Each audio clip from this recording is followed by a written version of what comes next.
Amid the hurly-burly and hot air that inevitably accompanies the weeks before the Brisbane Test, England have encountered some genuine problems.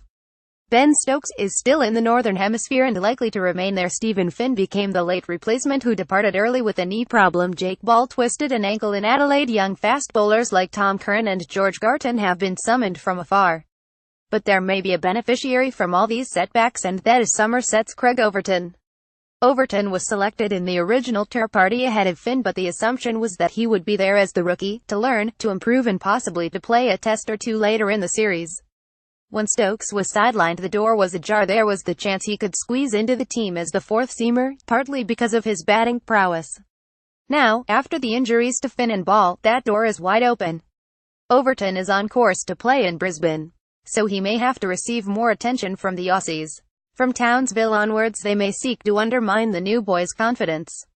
Batting prowess: he got a pair in the last match. They could even dredge up the famous slur directed at Mark Waugh all those years ago. He's not even the best cricketer in his family. It is true that twin brother Jamie is a kicker bowler with great potential, but the stats demonstrate that the senior Overton, by a few minutes, is currently the better bet and less hindered by injury. There will be at least one Australian wishing Overton well while still hoping for a home victory at the Gabba.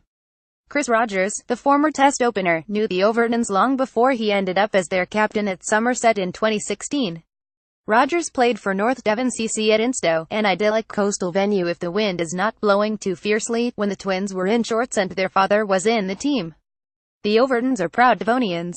They went to West Buckland School near Barnstaple, like one of Somerset's tragic heroes of the past, Harold Gimblett.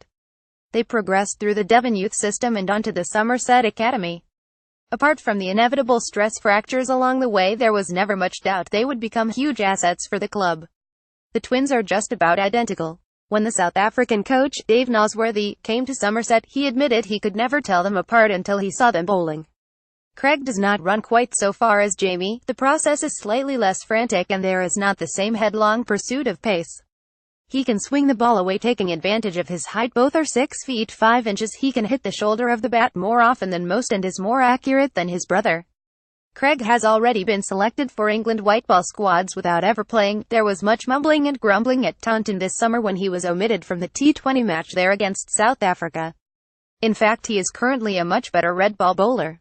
Craig Overton got a pair against a Cricket Australia 11 but took 4 wickets.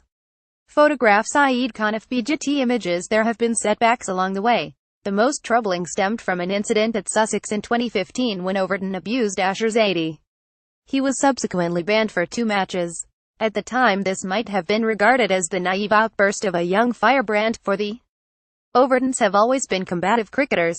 That was my initial assumption. Then talking to umpires, it became apparent that Overton's behavior on the field was too often near the edge and ultimately self-destructive.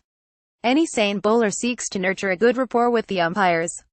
Matthew Maynard, then the coach at Somerset, acknowledged there was more to this than over-exuberance. There were real anger issues and expert guidance was sought. It is to the credit of both Maynard and Overton that they recognized a problem, addressed it, and it seems to have been resolved. In 2017, Overton, along with Jack Leach, was a key contributor to Somerset's survival in the First Division. However, his all-rounder status waned, with a highest score of 46 in the championship and an average in the teens. He can bat, despite what they think in Adelaide. He is a natural striker of the ball, but he is not yet good enough to attempt long test match style innings. So if he plays at the Gabba, he should stick with what has worked in the past, to be mean with the ball and aggressive with the bat. And if he succeeds, expect Rogers to be one of the first to congratulate him, albeit with a carefully disguised whisper.